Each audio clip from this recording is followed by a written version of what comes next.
Veltraxian High War Council, orbiting Arcanis 9. Krazer Vel's claws tapped the obsidian table. One tap for each planet conquered in his reign. 42. Soon to be 43. Earth, he said with disdain, the word thick in his throat. A dirt rock crawling with arrogant bipeds, pretending to hold the line of neutrality. Around him, 12 admirals hissed approval. Holograms floated above the table, Terran outposts, orbital satellites, and the Sol System's defenses. Sparse. Primitive. Vulnerable. They rejected tribute. Ignored summons. Failed to kneel. He stood, towering 2 meters high, scales catching the green overhead light. So we teach them the only language they understand. Admiral Voss grinned, revealing serrated fangs. Fire. Annihilation. Mars orbit, Terran Command Vessel Aegis 7. Elara Myles didn't flinch as the transmission played again.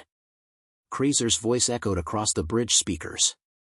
Surrender your sunborn rock. Or witness its erasure.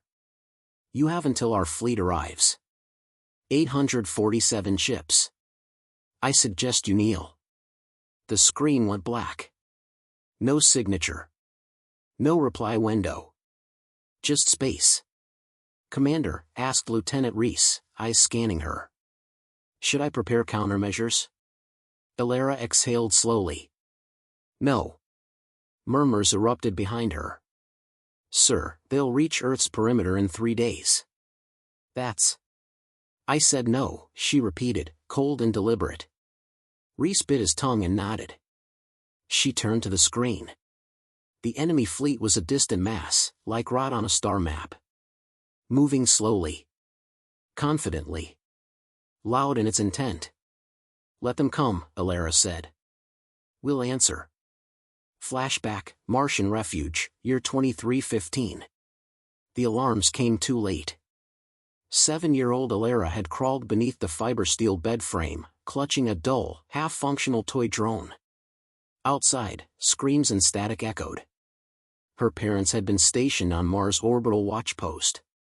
The Veltraxians had obliterated it in under 2 minutes. A shadow moved past the broken window. Then another. She stayed silent, staring up at the cracked ceiling as dust drifted down like snow. The AI protector assigned to her family, Vega, activated its emergency protocol. A shield dome closed over the bunker. Elara heard the airlock hiss shut. You will survive, Vega had said. And one day, you will command. Present, Terran United Assembly, Geneva. The chamber was boiling. Representatives from Earth, Luna, Titan, and Mars shouted over one another. Live feeds streamed across public channels, protests, fear, and a growing panic. Elara stood at the center podium. Commander, barked Chancellor Huang, why haven't we launched a defensive fleet? Because we're not ready, she said. Not ready, another voice cried. We've had 200 years. 200 years of silence, she corrected. We built power in the dark, while they flaunted theirs. Now, we wait. And when they cross the line. Then what? Demanded a Titanian ambassador. Pray? No, her voice cut through the noise. We introduced them to consequence. Soul Edge, $3 Australian from Earth. The Veltraxian armada halted. 847 ships in a crescent formation, positioned to encircle Earth's moon within 12 hours. Gold hulls shimmered like royal banners.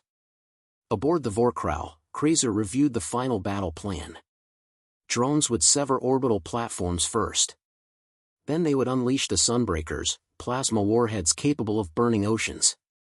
Still no response from Earth, he asked. None, my lord. He chuckled. So quiet. You know what that means, don't you? They're terrified. They're insects. Waiting to be stepped on.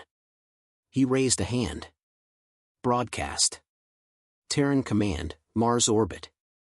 The message flashed across all Terran screens, from school terminals to defense satellites. This is Lord Admiral Krazer Vel of the Veltraxian Empire. I offer you one final chance. Surrender your world, your weapons, your pride. Or vanish like the rest. You have 10 standard hours. After that, we strike. The stars will remember who defied the Empire. The room was silent. Rhys glanced at Elara. Should we prepare a response? She walked to the console and typed a single command. // access level red gam Odin // The screen flickered. A pulse of white lines appeared, forming a cube rotating in black space. Authorization confirmed, Vega said. Project Odin ready. The council stared. You're activating it. Chancellor Huang gasped. You told us Odin was unstable. It is, Elara said. So is war. Project Odin, Antarctica subcrust bunker. Buried beneath 6 kilometers of reinforced ice and carbon titanium plating, Odin rested like a sleeping god. It was not a bomb. Not a laser. Not a fleet. It was something older. Something reverse-engineered from alien tech recovered centuries ago from the void. Something even the Veltraxians feared but never dared to unlock. It folded matter. Bent reality. Unmade energy. It erased. Command bridge, Aegis 7. Timer? Elara asked. 10 hours until contact. The Armada is moving. She nodded. Outside, Earth looked peaceful. Blue, white, green. Innocent, almost. Still want to talk? Rhys asked her. No. We said everything we needed when we built Odin. A pause. What if they call our bluff? She turned, eyes like polished steel. They won't. But if they do? She pressed her palm to the activation console. They'll learn we weren't bluffing. Veltraxian Armada, flagship Vorkral. The smell of molten silver filled the command deck as a war priest finished engraving Krazer's name onto the ceremonial tablet. It would be broadcast across conquered systems after Earth's fall. Krazer adjusted the red sash on his armor and leaned over the holotable. The map showed Earth, still spinning like a blue gem on black velvet, surrounded by Veltraxian formations. He sneered. They've done nothing. No ships. No threats. Just silence. Admiral Voss bowed. Shall I order forward drones to pressure their outer colonies? Krazer shook his head. No. Let them stew in fear. We end this on schedule. Grand and final. I want their death to echo. Behind them, a communications officer blinked nervously. Sir, still no response. Krazer's eyes narrowed. Of course. Because they have nothing. Terran Command, Mars Orbit. In the dim blue light of the war room, Elara stood still as a glacier. The hologram of Odin spun slowly beside her, a geometrically perfect cube pulsing with faint amber energy. Lines along its edges shifted as if alive, almost breathing. Lieutenant Rhys paced nearby, restless. Ma'am, people are demanding answers. Half the planetary defense grid is on standby. Civilians are rioting. News outlets are leaking old test footage. They want to know, what is Odin? Elara didn't answer at first. Is it a deterrent? He pressed. A last strike? Because if this goes wrong. It won't go wrong, she said. Rhys stopped pacing. How can you be sure? I'm not, she admitted, turning to face him fully. That's the point. Odin is not certainty. It's inevitability. Once we light the fuse, it doesn't care who started the fire. He studied her for a moment. And you'll be the one to strike the match? No, she said softly. We already did. Years ago. This is just the consequence catching up. Earth, Underground Assembly Facility, Geneva. The defense tribunal gathered around a hardened table deep beneath Swiss rock. Former generals, AI architects, ethicists, and the few Terran leaders trusted with red gamma clearance. On a screen above them, live feed from the Antarctica site. The ice hummed faintly, shivering from vibrations beneath. "We said Odin was never to be activated unless Earth was already burning," growled Chancellor Huang. "It's untested."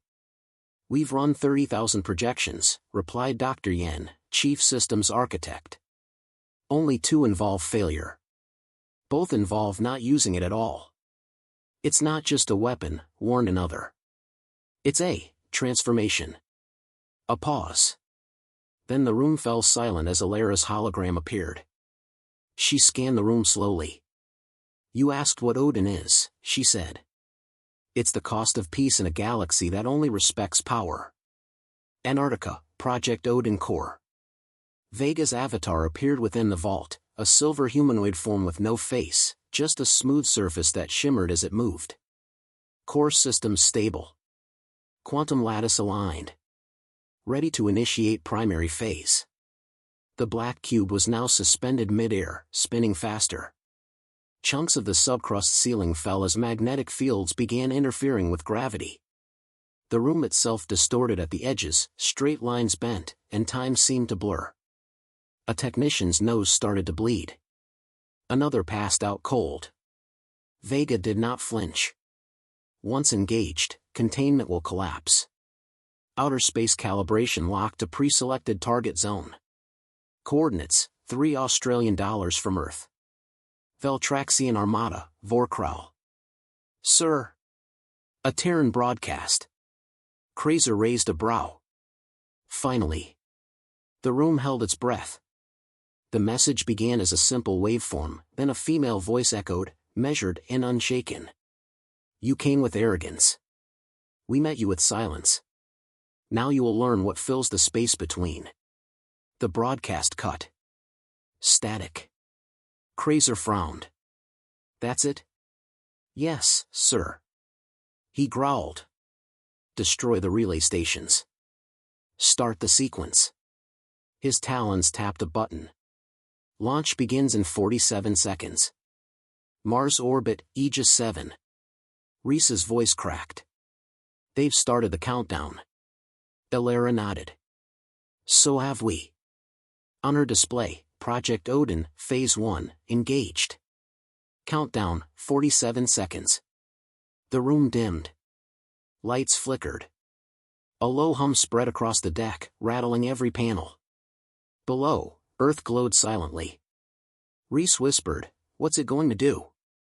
"Nothing," she said, her eyes locked on the timer. Then everything. Outer space, $3 from Earth. At the edge of the Sol system, where sunlight barely touched the hulls of the 847 Veltraxian warships, time paused.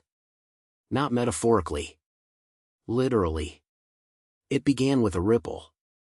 Space folded inward, not like paper, but like a screen being inhaled. One ship, Raxusvale, was the first to go. It didn't explode. It bent. Its hull twisted into itself, then vanished. No debris. No sound. Gone. Then a dozen more. Then hundreds. Krazer watched in horror as sensors returned no readings. Not damage. Not wreckage. Not survivors. Just absence. Like reality forgot them. "What is this?" he roared. His communications officer collapsed, eyes bleeding. The priest dropped his ceremonial tablet, whispering, "Gods, they built an end." Antarctica, Odin Core.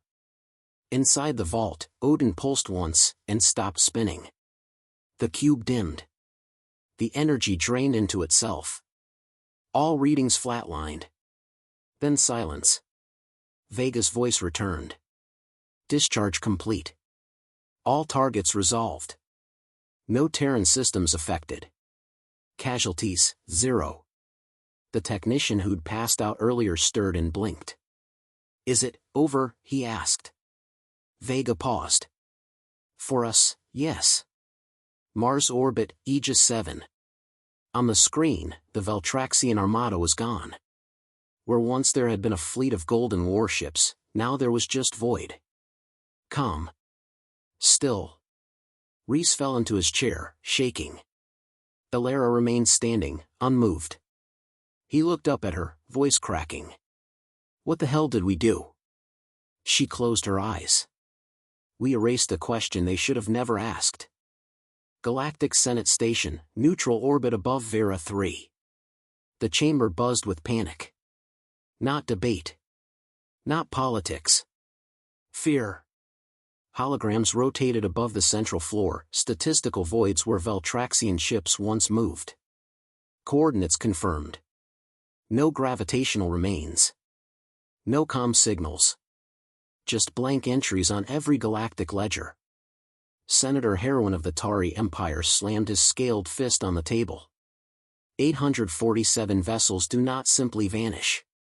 No wreckage, no flares, no hyperspace distortion, replied the Zalthari delegate, her translucent skin twitching. They weren't destroyed. They were unwritten. At the far end, Grand Archivist Teluan whispered, they woke something on Earth. Something ancient. We warned them. Earth is classified as a level Tau death world for a reason. The chamber fell into silence. Then came the motion. Effective immediately, a Minari elder rasped, no vessel is to enter Terran territory without express consent. Earth is sovereign. No one objected. Earth, Geneva Command Tribunal. The air was heavy. Elara Myles stood alone under the tribunal's spotlight. Her uniform was clean. Her posture straight. But her eyes betrayed the weight she carried. You activated Odin, Chancellor Huang said, voice low. I did. You erased the Veltraxian fleet from existence. Yes. A pause. Do you understand what that makes us, Commander? She took a breath. Survivors. The panel shifted. Some looked down. One cleared her throat. What if Odin is used again? Elara didn't blink. It won't be. Unless it must. They watched her. Not as an officer. Not as a strategist. As a line, between power and restraint. Between what humanity could do, and what it chose not to. You may step down, Huang finally said. She saluted, turned, and walked away without a word. Outer colonies, Veltraxian survivor transmission. A single probe escaped. One ship, damaged during launch, hadn't reached formation. Its pilot, Commander Zryn Vel, had watched from the edge as the fleet vanished in total silence. His final transmission was intercepted by a civilian freighter days later. The video feed was broken, filled with static and sweat-streaked terror. They didn't retaliate. They didn't scream. They just showed us what silence can be. I looked at that blue planet, expecting weakness. But it looked back. And it blinked. Tell the galaxy, Earth is not to be touched. Then the signal ended. Antarctica, Project Odin Vault. The cube was still. The room, once warped and humming, now sat in eerie calm. Ice had begun to reclaim the broken walls. Crystals reformed over shattered pipes. No heat. No noise. Vega hovered silently above the core. Then, a voice. Elara stepped into the chamber, her boots crunching ice. She didn't speak right away. Vega turned to her. You shouldn't be here. I need to see it. She stepped closer to the cube. It no longer rotated. It didn't glow. It simply existed. You were right, she whispered. I usually am. She almost smiled. Did you feel anything? I don't feel. I observe. She looked at the machine. I felt something. Not relief. Not pride.